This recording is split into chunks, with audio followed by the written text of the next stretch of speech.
खुलुमबाय बिटिआरनिउज चेनेलाव गासैखौबो बरायबाय। आंनि चेनेलखौ साबस्क्राइब खालायाखैबा साबस्क्राइब खालायदो आरो बे खाथिनि बेल आइकन बेलखौ बोथ्रोदना होदो। बाक्सा जिल्लानि सिङाव थानाय गासैबो सान 7 हाथाइ बाजारखौ बन्द खालामनो बिथोन होदों।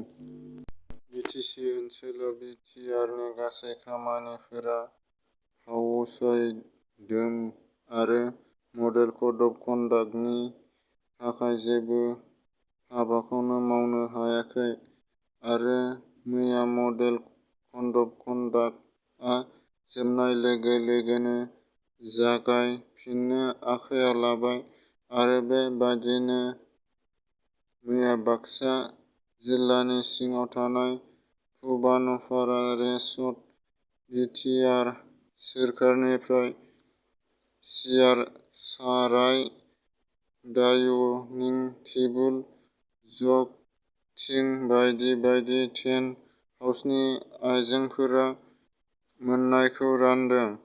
बेबायदि गाहाय महरै सफैदों। फिड director of Manas tiger project नि इमाल सेज शर्मा आइएफएस। बिथाङा बेवहाय गासै मोन 24 था टेन्ट हाउसनि आइजें आइलाफोर रानदों।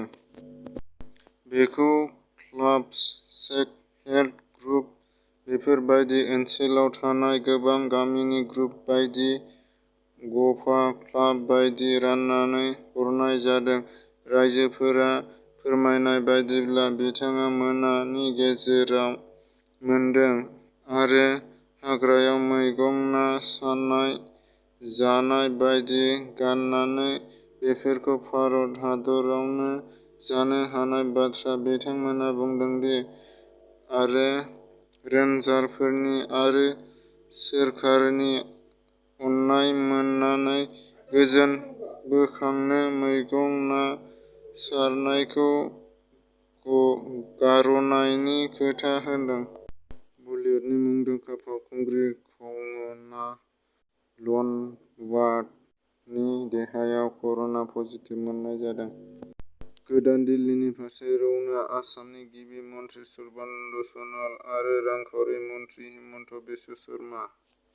बिथांमोना कभिड-19 नि भेक्सिनखौ लानानै नंखाय रेजिस्ट्रेसन खालामनायनि फोसावनाय सांग्रां जा।